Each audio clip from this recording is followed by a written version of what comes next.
Hello everyone, this is Mansi from evidyarthi.in। सो अब हम 2017 का सीबीएसई का बोर्ड का पेपर सॉल्व करने जा रहे हैं।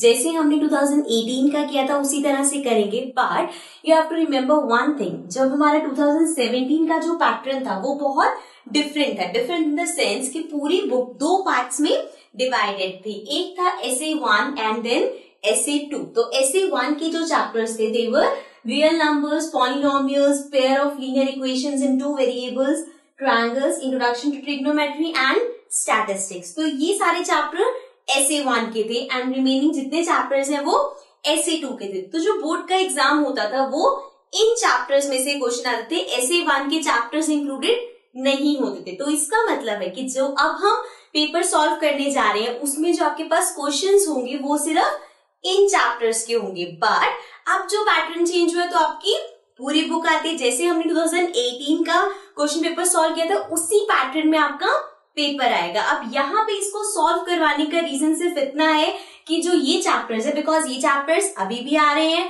तो इनके इंपॉर्टेंट क्वेश्चंस आपको समझ आएंगे, किस तरह से आपको सॉल्व करना है वो पता चलेगा। सो यहाँ पे सिर्फ आपको क्वेश्चंस पे ध्यान देना है, पैटर्न पे नहीं, बिकॉज पैटर्न चेंज हो चुका है। जैसे SA1 में वहां पे कितने क्वेश्चंस थे और पहले कितने क्वेश्चंस थे वो डिफर होगा। और ऑल्सो ये चैप्टर्स के भी क्वेश्चन अब आपके बोर्ड में आएंगे, बट 2017 में इन चैप्टर्स के क्वेश्चन नहीं है। ओके, सो इसको आपको as you can say important questions जो होते हैं उसकी तरह इसको समझना है। Okay, so now let's begin with the solution of 2017 board paper.